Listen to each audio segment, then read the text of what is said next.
Takoksong bukoksong norok naitongo tabuk TMB News and Entertainment Channel.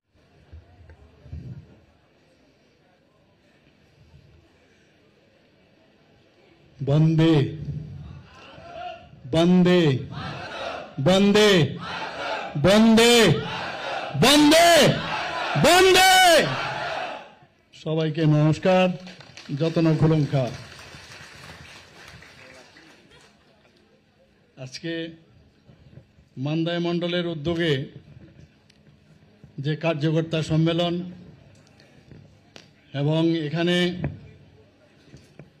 109 জন পরিবারের 339 জন voter যে আজকের এখানে আয়োজন, সেই আয়োজনে আমাদের মাঝে উপস্থিত আছেন ত্রিপুরা প্রদেশ বিজেপির মাননীয় সভাপতি, যিনি একটু আগে ওনার বক্তব্য আমাদের সামনে রেখেছেন, এবং আমাদের রাজ্যসভার সদস্য শ্রী রাজীব ভট্টাচার্য মহোদয়। আমি যখন এখানে ঢুকছিলাম, আমাদের প্রাক্তন আমাদের এই পূর্ব আসনের যিনি এমপি ছিলেন শ্রী রেবতী ত্রিপুরা, উনি ওনার বক্তব্য এখানে রাখছিলেন। আমি অনেকটা বোঝার চেষ্টা করলাম উনি কি কি বিষয়ে কথা বলছেন, বাকিটা আমি জেনে নিয়েছি। এখানে উপস্থিত আছেন আমাদের ভারতীয় জনতা পার্টির ত্রিপুরা প্রদেশের যিনি সম্মানিত জেনারেল সেক্রেটারি এবং আমাদের যুব আইকন বলা যেতে পারে শ্রী বিপিন দেববর্মা মহোদয়। উনি ওনার বক্তব্য আমি শুনতে পারিনি, কিন্তু আমি জেনেছি কি কি বক্তব্য উনি রেখেছেন। আমাদের মাঝে এই সদর রুরাল যে ডিস্ট্রিক্ট, সেই ডিস্ট্রিক্টের সম্মানিত সভাপতি শ্রী গৌরাঙ্গ ভৌমিক মহোদয় উপস্থিত আছেন। উপস্থিত এখানে স্বাগত ভাষণ যিনি রেখেছেন, যার সভাপতিত্বে আজকের এই সভা, সম্মানিত মণ্ডল প্রেসিডেন্ট শ্রী অভিজিৎ দেববর্মা মহোদয়, এবং আমরা 2023-এর যিনি বিজিত প্রার্থী এই মান্দাই কনস্টিটিউয়েন্সির শ্রী তরিৎ দেববর্মা মহোদয়, এখানে উপস্থিত শ্রী রঞ্জিত দেববর্মা মহোদয়, প্রেসিডেন্ট ডিস্ট্রিক্ট জনজাতি মোর্চার, Shri Bikash Debbarma vice chairman Mandai RD ব্লকের, এবং আমার সামনে ভারতীয় জনতা পার্টির বিভিন্ন স্তরের যারা নেতৃত্বরা এবং কার্যকর্তারা উপস্থিত আছেন, এবং আমার প্রিয় সাংবাদিকরা, সবাইকে আমি হার্দিক অভিনন্দন ও শুভেচ্ছা জানাচ্ছি। এখানে বিস্তারিত আলোচনা হয়েছে, আমার পূর্ববর্তী বক্তারা এখানে বিস্তারিত আলোচনা আমাদের সামনে রেখেছেন। বন্ধুগণ, আমি জানি না কেন আমার কাছে সবসময় মনে হয় জনজাতিদের মতো সাহসী বোধহয় আর কেউ হতে পারে না। এতটুকু আমার সবসময় আমার একটা ফিলিংস, এটা আমার অন্তর থেকে আমি বলছি, জনজাতিরা অনেক বেশি সাহসী। কিন্তু এই যে সাহসের অর্থ এই না যে কাউকে গিয়ে মাথায় ডান্ডা মারি। সাহসের অর্থ হচ্ছে যে কোনো বিষয়ে তার পারদর্শিতা, সাহসের সাথে তা বলা, এবং একটা লিডারশিপের যে ব্যবস্থা থাকা দরকার, সেটা আমি জনজাতিদের মধ্যে আমি দেখি। প্রায়শ আমি দেখি যখনই কোনো কেউ বক্তব্য রাখে, কোনো কাজের মধ্যে হোক বা কোনো সমাজ সংস্কারের বিষয়ে হোক, গান বাজনায় হোক, সংস্কৃতির বিষয়ে তারা সর্বক্ষেত্রে, খেলাধুলাই হোক, আমি দেখি ওদের মধ্যে কিন্তু অন্যান্য যারা জাতি গোষ্ঠী আছে তাদের থেকে একটু আলাদা। জনজাতিদের তো ভয় পাওয়ার কি, আমি এক এক সময় অবাক হই। আপনারা তো এক একজন 100 লোকের আপনারা সমান। এই যে ভয়ের এক রাজনীতি আজকে 40-45 বছর ধরে আমরা দেখে এসেছি এখানে, এর থেকে আমাদের মুক্তি আমাদের দিতে হবে, এবং সেই দিশায় ভারতীয় জনতা পার্টি কাজ করছে। আমি বারবার যে কথাটা বোঝানোর চেষ্টা করছি যে আপনারা অন্যান্য যারা পার্টি এখন ত্রিপুরাতে করছে, তারা কেন এক তো অনুকরণও করছে, অনুসরণ করাটা অসুবিধা নেই, কিন্তু অনুকরণ কেন করবেন? যেভাবে ওনারা দাঙ্গা বা খুন, কাউকে মাথা ফাটিয়ে দেওয়া, দা দিয়ে কূপ দেওয়া, অগ্নিসংযোগ করা, এই চিত্র তো আমরা দেখে এসেছি বহুবার, এখনো সেটা কি আমরা চলবে? তো সেটাকে বন্ধ করার জন্য আমাদের একমাত্র যেখানে যেখানে কমিউনিস্টরা রাজত্ব করেছে এই চিত্রটা কিন্তু আমরা দেখতে পাই, ত্রিপুরাতে, ওয়েস্ট বেঙ্গলে এবং কেরালাতে, আর কোথাও নেই এইরকম অবস্থা। তো সেই জায়গায় আজকে আমাদের যশস্বী প্রধানমন্ত্রী নরেন্দ্র মোদীজি যখন 2014-তে উনি প্রধানমন্ত্রীর দায়িত্বে উনি আসীন হন, তারপর থেকে আমরা দেখছি সারা ভারতবর্ষের যে রাজনীতির যে পরিভাষা সেটা পাল্টে গেছে। আগে আমরাও দেখতাম যে ভারতবর্ষের যে অবস্থা একটা ভঙ্গুর অবস্থায় ছিল, 2014-র আগে কি অবস্থাটা ছিল, এই ভারত টিকবে কি টিকবে না এরকম একটা অবস্থা ছিল।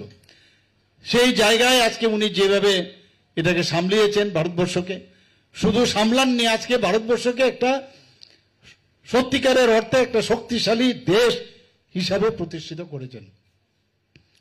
আমরাও ওনাকে অনুসরণ করে আমরা ত্রিপুরাতে আমরা চাই এই ধরনের একটা বাতাবরণ তৈরি হোক। কিন্তু আপনারা সর্বভারতীয় স্তরেও দেখছেন কিভাবে ওনার যে কাজগুলো, সেখানে যদি আজকে সার্জিক্যাল স্ট্রাইকিং হোক, এয়ার স্ট্রাইকিং হোক বা অপারেশন সিন্দুরই হোক, সেখানে যেভাবে উনাকে এবং উনার দেশকে বাঁচানোর লক্ষ্যে, দেশকে শক্তিশালী করার ক্ষেত্রে যখনই কোনো কাজ করেন তখন বিরোধীরা উনাকে নিশানা করে এবং আমাদের যে রাষ্ট্রবাদী চিন্তা ভাবনার যে কথাগুলোর বিরুদ্ধে তারা কথা বলার চেষ্টা করেন। ত্রিপুরাতেও এখন আমরা সেইভাবে যেহেতু চলার চেষ্টা করছি, একটা অরাজকতা পরিবেশ তৈরি করার এখানে চেষ্টা করছে। আমার অত্যন্ত দুঃখ লাগে যখন টাকার জলার যে ঘটনা আমার পূর্ববর্তী বক্তারা বলেছেন, আমাদের অধিকার আছে, যে কোনো জায়গায় আমি রাজনীতি করার আমার অধিকার আছে। যার যার এটা রাজতন্ত্র তো আর নেই, এখন তো গণতন্ত্র। তো গণতন্ত্রতে সবাই যে কোনো জায়গায় যেতে পারে, সেই জায়গায় আমরাও আটকাবো না। যদি তুমি ভালো কাজ করো মানুষের কাছে নিয়ে যাও, যদি তোমাদের যদি অ্যাকসেপ্ট করে, গ্রহণ করে, তাহলে তোমাদের কথা বলবে। কিন্তু খালি গায়ের জোর আর একটা সাম্প্রদায়িক সুরসুরি দিয়ে আর কতদিন চলবে? কিন্তু আমরা একটা সঠিক সিদ্ধান্ত আমরা নিয়েছি যে টাকার জলার ঘটনার পর আমার মনে আছে আমি যখন সেখানে জিবি হাসপাতালে যাই, একটা 75 বছর ঊর্ধ্ব এক মহিলার তাকে পায়ের মধ্যে দা দিয়ে কূপ দিয়েছে। ভাবুন আপনারা, চিন্তা করুন কোন অবস্থায়, এটা তো কোনো অবস্থান মেনে নেওয়া যায় না। ওনার সাথে যে ছিল সে কাঁদছিল। এটা কোন ধরনের রাজনীতি আমরা দেখে এসছি। আজকে কমিউনিস্টদের যে এই ধরনের যে রাজনীতি, তার বিরুদ্ধে ভারতীয় জনতা পার্টি মাননীয় প্রধানমন্ত্রীজির নেতৃত্বে আজকে কিন্তু 2018-তে এই কমিউনিস্টদেরকে সরিয়ে উৎখাত করে আমরা ভারতীয় জনতা পার্টি এখানে সরকার এখানে গঠন হয়। তাহলে আমরা কেন ভয় পাবো অন্যদের? কমিউনিস্টকে যদি সরিয়ে আসতে পারি, তাহলে যে কোনো পার্টি যদি এই ধরনের তারা যদি ব্যবহার করে এবং গায়ের জোর দেওয়ার চেষ্টা করে, মানুষের কণ্ঠরোধ করার চেষ্টা করে, তাহলে তো কোনো অবস্থায় সেটা বরদাস্ত করা যায় না। সরকার সেখানে যা যা করার সেটা করবে এবং আমাদের যে সংগঠন যাতে দুর্বল থাকে তার যে প্রচেষ্টা এখন চলছে যে আরে আমাদের যারা ভারতীয় জনতা পার্টির যে সংগঠন সেটা যদি বেড়ে যায়, মানুষের সমর্থন যদি বেড়ে যায়, তাহলে তো মুশকিল আগামী দিনে। তাহলে সেখানে মারদাঙ্গা করো, ভয়ভীতি দেখাও, সেখানে বাইক বাহিনী বের করো, এই তো রাজনীতি। কিন্তু আমি আবার বারবার বলছি, বারবার আমি বলার চেষ্টা করছি, রাজনীতির মতো যদি করা যায় দ্যাটস ফাইন, আমরা তাহলে তাকে আমাদের সহাবস্থান সেইভাবেই থাকবে। কিন্তু যদি দেখা যায় রাজনীতি নামে নানাভাবে কৌশল অবলম্বন করে আমাদের উপর পেশায় আনা হচ্ছে, সরকারের কালিমালিপ্ত করা হচ্ছে, পার্টির কালিমালিপ্ত করা হয়েছে, সেটা কিন্তু কোনো অবস্থায় আমরা বরদাস্ত করবো না বন্ধুগণ। আমরা দেখেছি যে 2024-25 সালের যে আমাদের যে বাজেট ছিল 27,000 কোটি টাকা, সেটা যখন রিভাইজ বাজেট হয় প্রায় 30,000 কোটি টাকার বাজেট হয়। এখন এটা বুঝতে হবে, প্রায় বলে আমাদের এডিসিতে ফান্ড দেন না ইত্যাদি ইত্যাদি বলে, এবং সেখানে যদি আমাদের যে 30,000 কোটি টাকা রিভাইজ বাজেট হয়েছে সেখানে যদি বেতন ভাতা, পেনশন ভাতা বা অন্যান্য যেসব আমাদের ঋণ নেওয়া হয়েছে সেগুলো যদি আমরা দিতে হয়, কমিউটেড যে আমাদের এক্সপেন্ডিচার সেটা বাদ দিলে আমাদের কত থাকে? 17,014 কোটি টাকা। এই 17,014 কোটি টাকা এই জনজাতি উন্নয়ন এলাকার জন্য আমরা কত দিচ্ছি? 6,654 কোটি টাকা খরচ করা হয়। অর্থাৎ 39.06% আমরা জনজাতি এলাকায় দিচ্ছি। এরপরে তো অন্যান্য যে আমাদের যে লোকাল বডি আছে সেখানেও দিতে হয় আমাদের। তো কোন জায়গায় আমরা কম দিচ্ছি? 2024-25-এর বললাম, আর 2025-26-এ সেখানে 7,149 টাকা 149 কোটি টাকার বরাদ্দ রাখা হয়েছে। অর্থাৎ 40%-এরও বেশি এই জনজাতি অধ্যুষিত এলাকায় সেখানে বরাদ্দ করা হচ্ছে। এই সরকার এবং ট্রান্সপারেন্সির মাধ্যমে সেটা আমরা দেওয়ার চেষ্টা করছি, কিন্তু যদি প্রপারলি ব্যবহার না করা হয়, আমরা এডিসির আমরা বারবার বলছি, আমাদের যারা এই এমডিসিরা আছেন তাদেরকে আমরা বলেছি যে আপনারা ওখানে বিরোধী দলে আছেন, জিজ্ঞেস করুন, হিসাব চান, এতগুলো টাকা দেওয়া হচ্ছে তার হিসাব আপনারা চাইবেন? আমাদের পার্টির থেকে বলা হচ্ছে, আমিও বলেছি ওনাদেরকে হিসাব দিতে হবে। আমাদের যতক্ষণ ধরে ইউসি সার্টিফিকেট না দেবে নেক্সট টাইম আমাদের চিন্তা ভাবনা করতে হবে। আমাদের যে বাজেটের শুধু বাজেট না, শুধু বাজেট ছাড়াও যেমন RIDF অর্থাৎ রুরাল ইনফ্রাস্ট্রাকচার ডেভেলপমেন্ট ফান্ডেও আমরা নাবার্ড থেকে আমাদের নিতে হয়, সেখানে বেশিরভাগ যে বাজেটের অংশ সেটা কিন্তু জনজাতি এলাকার উন্নয়নের জন্য সেটা করা হয়। Externally aided project world bank থেকে আমরা 1400 কোটি টাকা আমরা নিয়েছি শুধু জনজাতি এলাকার। এখানে আমাদের মাননীয় সভাপতিজি বলেছেন কি কি উন্নয়নে, সেখানে রাস্তাঘাটে হোক, সেখানে খেলাধুলার বিষয়ে হোক, সেখানে আপনার সামাজিক উন্নয়নেই হোক, স্কুল কলেজ সব জায়গার তার উন্নয়নের জন্য আমাদের এই জনজাতিদের এলাকার জন্য 2 বছরের মধ্যে আমরা সেই 1400 কোটি টাকার আমরা 1400 করোড়ের আমরা সেই ব্যবস্থা আমরা করেছি। শুধু তাই নয়, আমাদের এটা ট্রেসপের মাধ্যমে যে বিভিন্ন ক্ষেত্রে আমরা জনজাতি এলাকায় সেটা দেওয়ার ব্যবস্থা আমরা করছি। আপনারা সবাই জানেন যে এর আগেও আমাদের যে এলিমেন্ট প্রজেক্ট প্রায় 1700 কোটি অর্থাৎ প্রায় 1700 থেকে 1800 কোটি টাকা, সেটাও ফরেস্ট ডিপার্টমেন্টের মাধ্যমে সমস্ত জনজাতি এলাকার উন্নয়নের জন্য সেখানেও আমরা সেই কাজটা করছি। কাজে পয়সা কোন দিকে নাই। আজকে জনজাতি এলাকার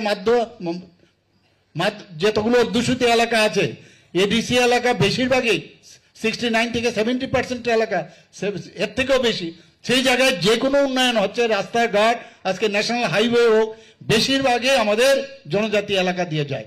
এবং সেখানে যখন উন্নয়ন হয় তখন জনজাতির যাদেরকে সেখানে আমাদের জমি নিতে হয় তাদের জনজাতি ভাই বোনদের মধ্যে কিন্তু সে পয়সাটা সেখানে যাচ্ছে বেশিরভাগ। আমাদের এখানে 4 সেপ্টেম্বর 2024-এ NLFT, তাছাড়া আমাদের যে ATTF আমাদের দিল্লির মধ্যে সেটার একটা সমঝোতা হয়, সেখানেও 250 কোটি টাকার একটা প্যাকেজ দেওয়া হয়েছে, এখনো চলছে। যখন যাদের যা তাদের যে ক্রাইটেরিয়া আছে সেইভাবে তাদের সুযোগ সুবিধা দেওয়া হচ্ছে, ব্যাংকের ফিক্সড ডিপোজিট রাখা, তাদের সিকিউরিটি রাখা, তাদের অন্যান্য যেসব ব্যবস্থা সবগুলো সেখানে করা হচ্ছে।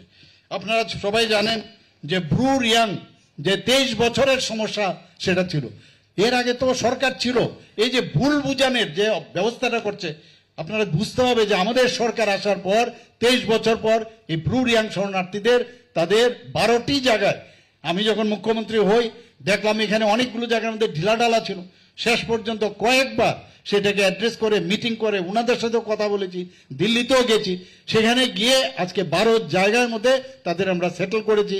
তাদের আই কার্ড দেওয়া হচ্ছে, তাদের খাওয়ার ব্যবস্থা করা হচ্ছে, স্কুলের ব্যবস্থা করা হচ্ছে, রাস্তাঘাট, ইলেকট্রিসিটি সব ব্যবস্থা করা হয়েছে। এবং সেখানেও আমাদের মাননীয় স্বরাষ্ট্রমন্ত্রীজি বিশেষভাবে প্রধানমন্ত্রীজির যে মার্গদর্শনে সেখানে প্রায় 800 কোটি টাকার প্যাকেজ সেখানে দেওয়া হয়েছে। বন্ধুগণ, আমাদের এখানে 6 থেকে 8ই যে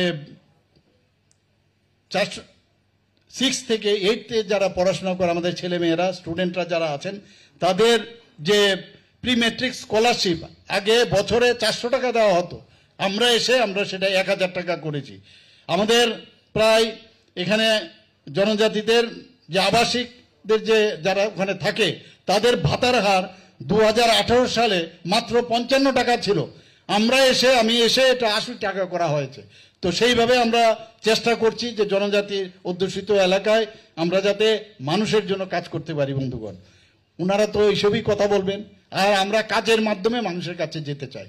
আমি আবার আপনাদের অভয় দিচ্ছি, কোনো ভয় নেই। আমি অত্যন্ত খুশি, যেখানে যাচ্ছি এখন গত 2-3 দিন ধরে আমি বিভিন্ন জায়গায় যাচ্ছি, মহিলারা, আমাদের যে জনজাতি মেয়েরা আছেন, বোনেরা আছেন, তাদের উপস্থিতির সংখ্যা অনেক বেশি। আমি দেখছি যে তারা কিন্তু বুঝতে পারছে। এর জন্য আমি জনজাতি মা ও বোনেদের আমি বলবো, আপনারা একটু শক্তি আরো বেশি, আপনারা এমনি শক্তিশালী, আপনারা এই ভারতীয় জনতা পার্টিকে আরো শক্তিশালী করার জন্য আপনারা মানুষকেও বুঝান, নিজের ফ্যামিলিকেও বুঝান, তাহলে ভারতীয় জনতা পার্টি আরো শক্তিশালী হবে। আমরা দেখেছি এর আগে অনেক সরকার ছিল, আগে মহারাজাদের কোন রকম কিন্তু সেরকম সম্মান দেয়নি। আমরা এসে মহারাজাদের কিভাবে সম্মান দিতে হয় আমরা দেখেছি। যে ভালো কাজ করছে, যারা ভালো কাজ করে এসছে, মানুষের জন্য কাজ করেছে, কেন সম্মান আমরা দেব না? আজকে প্রধানমন্ত্রীজি নিজে এসে মহারাজা বীর বিক্রম কিশোর মাণিক্য বাহাদুরের নামে আজকে এয়ারপোর্ট সেটা উনার নামে নামাঙ্কিত করেছে। শুধু তাই নয়, ওখানে একটা মূর্তি সেখানে স্থাপন করা হয়েছে। আমাদের এই মহারাজা বীর বিক্রম কিশোরের যে 19শে আগস্ট ওনার জন্মদিন, আমাদের সরকার আসার পর ছুটি ঘোষণা করা হয়েছে। আজকে এয়ারপোর্ট থেকে যদি আপনি আসুন, আমি যখন মুখ্যমন্ত্রী হই, আপনারা সবাই জানেন আমাদের যে সারা পৃথিবীর, সারা ভারতবর্ষে যিনি বিশিষ্ট সুরকার ছিলেন, গায়ক ছিলেন, আমরা মহারাজার ফ্যামিলিরে এসডি বর্মনের মর্মর মূর্তি আমরা এখানে প্রতিষ্ঠিত করেছি লেম্বুছড়াতে, আপনারা নিশ্চয়ই দেখেছেন। আগরতলার যে মেইন যে কামানচুমনির পাশে একটা আইল্যান্ড, আমার বাড়ির ঠিক সামনেই, আমরা ছোটবেলায় দেখেছি এই আইল্যান্ড 0 মাইল ফলক ছিল, সেখানে ওইটাকে উঠিয়েছি। সেখান থেকে উঠিয়ে মহারাজা বীর বিক্রম, আমার পূর্ববর্তী বক্তা বলেছেন, মহারাজা বীর বিক্রম ছিলেন আধুনিক ত্রিপুরার রূপকার। তো ওনাকে সম্মান দেওয়ার জন্য সেখানেও মহারাজার মূর্তি আমরা প্রতিষ্ঠিত করেছি। বন্ধুগণ, আমরা যে 12টি ব্লককে এসপিরেশনাল ব্লক হিসাবে আমরা ঘোষণা দিয়েছি। গড়িয়া পূজার ছুটি আগে একদিন ছিল, আমরা এসে 2 দিনের ঘোষণা আমরা করেছি, যাতে আরো বেশি করে গড়িয়া পূজার যে ছুটি এই সবাই জনজাতিরা যাতে তাদের ভালোভাবে পালন করতে পারে। সংগ্রামা যে তাদের পূজা হয় সেখানে আমি গিয়েছিলাম, সেখানে ওনারা বারবার আমাদের কাছে বলছিলেন যে সংগ্রামার একটা পুজোর ছুটির আপনার ঘোষণা করুন। ক্যাবিনেটে আমি এসে সাথে সাথে আমি কথা বললাম এবং সংগ্রামার যে পুজো সেটাকে মাথায় রেখে একদিনের রেস্ট্রিক্টেড হলিডে আমি কিন্তু ঘোষণা করেছি। আপনারা সবাই জানেন যে আমাদের এখানে যে একলব্য মডেল রেসিডেন্সিয়াল স্কুল, এতগুলো মডেল ভাবা যায় কোনোদিন যে ত্রিপুরাতে জনজাতির অধ্যুষিত এলাকায় ছেলে মেয়েদের তাদের পড়াশোনার কথা চিন্তা মাননীয় প্রধানমন্ত্রীজি করছেন। সেখানে আজকে আমরা যদি দেখি প্রায় 21টার মতো আমাদের EMRS সেখানে অলরেডি অনুমোদন দিয়েছে, 12টা অলরেডি শুরু হয়েছে, 6টা এই মার্চ এপ্রিলের 26-এ কমপ্লিট হবে, বাকিগুলো পরবর্তী সময়ে কমপ্লিট হবে। আমি এবার দিল্লিতে গিয়েছি, সেখানে আমি বললাম যে ক্রাইটেরিয়া ফিক্স করা হয়েছে যে জনজাতি যদি ওই এলাকার মধ্যে তাদের এটা যদি এই সংখ্যা যদি থাকে এবং এই সংখ্যার 50% যদি দেখা যায় পপুলেশনের জনজাতি, তাহলে সেখানে EMRS দেওয়া যাবে। আমি সেই ক্রাইটেরিয়া নিয়ে কয়েকটা জায়গায় রিল্যাক্সেশন করার জন্য আরো 15টা যাতে EMRS আরো এই ধরনের স্কুল যাতে করা হয় তার জন্য আমি ডিমান্ড এবার দিল্লিতে গিয়ে আমি সেটা করে এসেছি। আমাদের এখানে আজকে যে 2019 থেকে আমরা সম্মান কিভাবে দেই, আমরা কাজের মাধ্যমে প্রমাণ করতে চাই।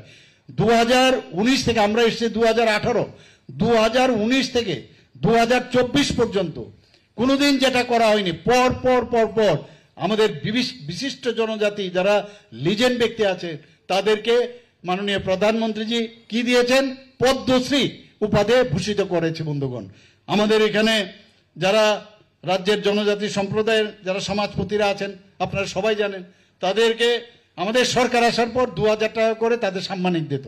কিছুদিন আগে আমি যখন এই আমাদের ক্যাবিনেটে আমি বসলাম এবং সেখানে আমি প্রেস করলাম যে কেন 2000 টাকা, সেটা কেন 5000 টাকা করা হবে না, এবং সেখানে আমরা সেই অনুমোদন নেই। 5000 টাকায় দেখা গেছে যে 2000 টাকা যখন দেওয়া হতো, তো এর মধ্যে অনেক জনজাতি সমাজপতি, তারা অনেকে অলরেডি পেনশন পাচ্ছেন বা কেউ অলরেডি সরকারি কর্মচারী, তাদের জন্য একটা ক্যাপিং ছিল যে তারা কিন্তু পাবে না। আমি সেই আমাদের ক্যাবিনেটের সাথে ডিসিশন নিয়ে সেটা উঠিয়ে দিলাম। দেওয়ার পরেও আমরা দেখছি 13-14 জন, আজকে 19টি জনজাতি গোষ্ঠী যদি হয় তার মধ্যে মাত্র 13 জনের মতো পাবে, 14 জন পাবে। আমি বললাম তাহলে 19টি জনজাতি গোষ্ঠী কেন পাবে না? তো আমি বললাম যে নিশ্চয়ই ওদের এই সিস্টেম যদি নাও থাকে, ওদের যে সমাজের তো কেউ হেড থাকবে, যিনি হেড আছে বা প্রধান আছে, তাকে আমরা 5000 টাকা করে দেব। শুধু তাই নয়, আমরা আরো যারা সাব ট্রাইবস আছে, আমি জিজ্ঞেস করলাম কতগুলো জনজাতি গোষ্ঠী এই ত্রিপুরাতে আছে, তখন আমাকে চিফ সেক্রেটারি সেখানে বললেন যে প্রায় আমাদের 40+ আরো জনজাতি গোষ্ঠী আমাদের ত্রিপুরাতে আছে। আমি জানি না এখানে জনজাতি গোষ্ঠী আমার ভাই ও বোনেরা এখানে আছেন, আপনারা এতটুকু আছে আপনারা জানেন কিনা আমি জানি না, কিন্তু আমি বললাম যে তাদেরকেও, ডিএমকে আমি নির্দেশ দিলাম যে আপনারা খুঁজে বের করুন। আমরা চাই না তাদের আইডেন্টিটি নষ্ট হোক, তাদেরকে আমরা বাঁচিয়ে রাখতে হবে, এবং প্রতিটি তাদের যারা লিডার তাদেরকেও 5000 টাকা করার আমরা ডিসিশন নিয়েছি। বন্ধুগণ, বড় বড় কথা আমরা আগেও শুনেছি, বড় মোড়া পাহাড়ের নাম আমরা এসে হাতাই কোতর আমরা দিয়েছি, আমরা গন্ডাছড়া মহকুমার নাম গন্ডা তৈসা দিয়েছি, 18 মোড়ার নাম আমরা হাচুক বেরেন দিয়েছি। এই যে সম্মান আমরা কিভাবে জনজাতিদের দিতে হয় আমরা সেটা খুব ভালো করে জানি, এবং এই যে মেলবন্ধন, যেটা জাতি জনজাতি সেপারেট করে ডিভাইড করে রাজনীতি কোনোদিন সম্ভব হবে না, কেউ শান্তিতে থাকতে পারবে না। অনুপ্রবেশের বিষয়ে অলরেডি কথা বলেছে, আমি বিধানসভার মধ্যে তার উপযুক্ত আমি জবাব দিয়েছি, কিন্তু আননেসেসারি বাইরে এসে একটা মানুষের মধ্যে বিভ্রান্তি সৃষ্টি করার জন্য এই কাজ করে এই কাজগুলো করছেন। বিধানসভার মধ্যে ওদের রা শব্দটাও নেই, উত্তরই ছিল না। প্রতিটি ডিমান্ড যা যা ওনারা এখানে বলেছেন তার প্রতিটি প্রশ্নের উত্তর আমি সেখানে দিয়েছি। বন্ধুগণ, আমরা সবাই জানেন যে আমাদের যে সেন্ট্রালের অনেকগুলো স্কিম থাকে, আমাদের স্টেটের জনজাতিদের উন্নয়নের জন্য অনেকগুলো স্কিম থাকে। এই স্কিমগুলো রূপায়ণের ক্ষেত্রে আমরা সাব ডিভিশনাল লেভেলে, ডিস্ট্রিক্ট লেভেলে আমরা টিসিএ সমকক্ষ অফিসার, আমি কিছুদিন আগে আমাদের ক্যাবিনেটের ডিসিশন নিয়ে আমি সেখানে পর্যন্ত সেটা দিলাম। শুধু তাদের কাজে ওপে যতগুলো স্কিম আছে সেগুলো ওনারা দেখা, আমাদের সেখানে টিসিএস পদমর্যাদার যে ডিস্ট্রিক্ট ট্রাইবাল ওয়েলফেয়ার এবং sub divisional tribal welfare officer করে আমরা নিযুক্তি দিয়েছি। বন্ধুগণ, 84টি বনধন বিকাশ কেন্দ্র আমরা স্থাপন করেছি।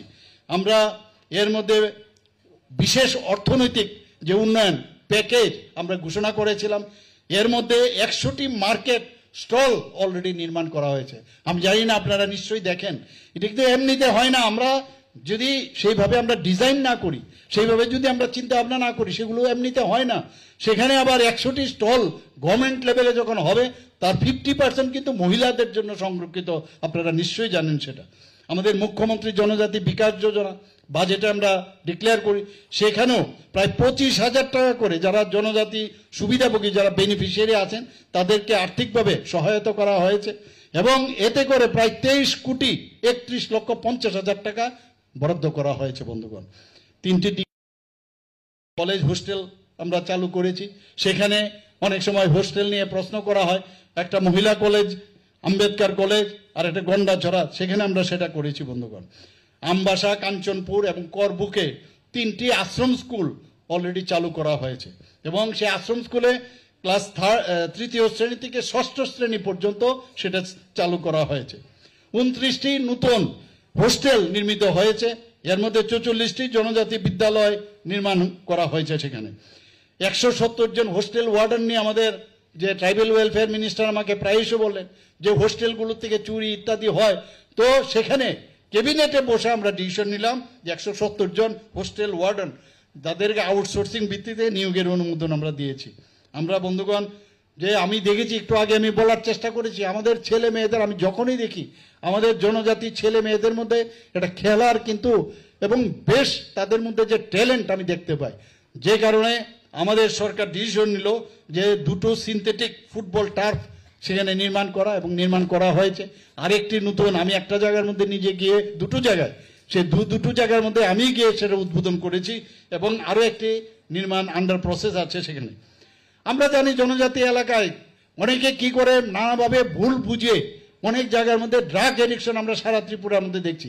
এর মধ্যে কিছু জায়গায় জনজাতি এলাকার মধ্যে যুবকরা যারা আছেন তাদের মধ্যে সে নেশাগ্রস্ত হচ্ছে, ইচ্ছে করে সেটা করা হচ্ছে, যাতে ভবিষ্যতের প্রজন্ম যারা ওরা নষ্ট হয়ে যায়, ওরা যাতে ভবিষ্যতে এই ত্রিপুরার জন্য তার যে সত্যিকারের অর্থাৎ তার যে সাহসিকতার আমি কথা বলছি সেই সাহস যেন না থাকে, সেটাকে ভাঙবার জন্য এই ধরনের এই যে আপনার নেশা করার একটা প্রবণতা আমরা দেখছি সেখানে।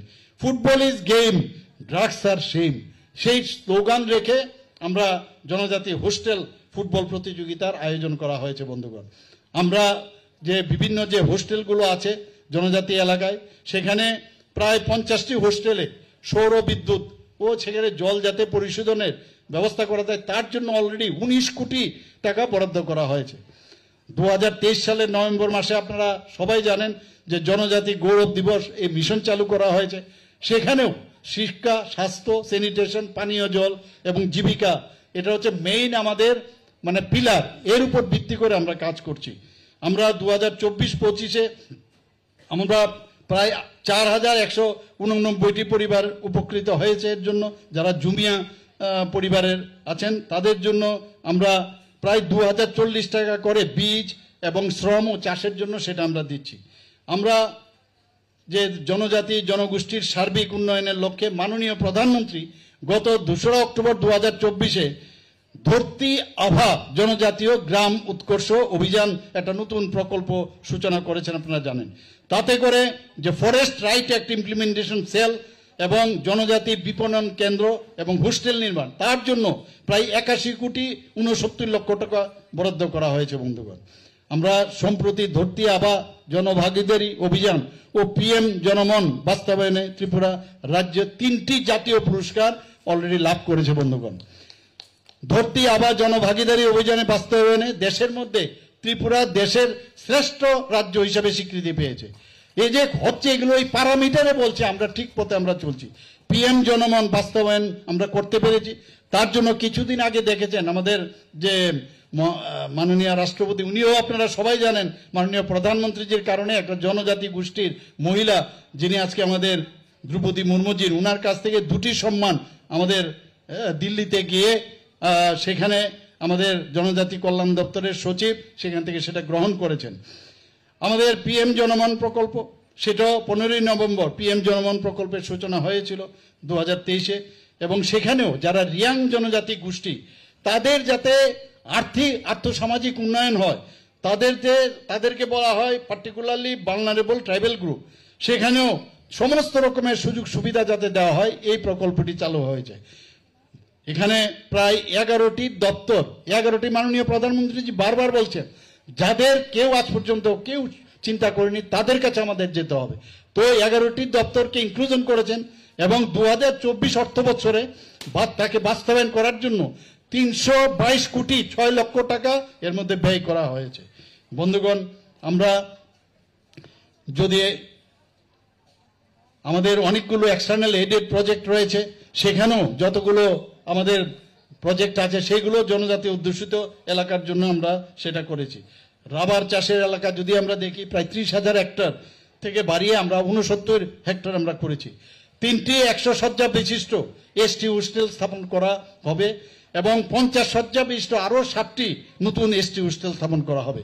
চিফ মিনিস্টার ট্রাইবাল ডেভেলপমেন্ট মিশনের আওতায় নিট, জেই এবং সিভিল সার্ভিস পরীক্ষার জন্য একটা কোচিং 100 জনের স্কিম আমরা চালু করেছি। বন্ধুগণ, স্মোক হাউস 50টি স্মোক হাউস, 25টি রাবার প্রক্রিয়াকরণ কেন্দ্র, এরকম বহু কাজ যেটা আমরা জনজাতিদের জন্য তাদের উন্নয়নের জন্য তাদের আর্থসামাজিক উন্নয়নের জন্য আমরা কাজ করছি।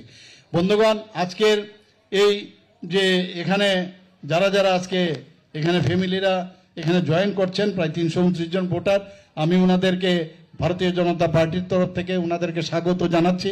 আমি বলবো যে সঠিক সময়ে আপনারা সঠিক সিদ্ধান্ত নিয়েছেন এবং জনজাতিদের উন্নয়ন ভারতীয় জনতা পার্টি ছাড়া কেউ করতে পারবে না, এতটুকু আমি বলতে পারি। আবার সবাইকে আমি ধন্যবাদ জানিয়ে আমার কথা বলা শেষ করছি। হামবাই, সবাইকে নমস্কার।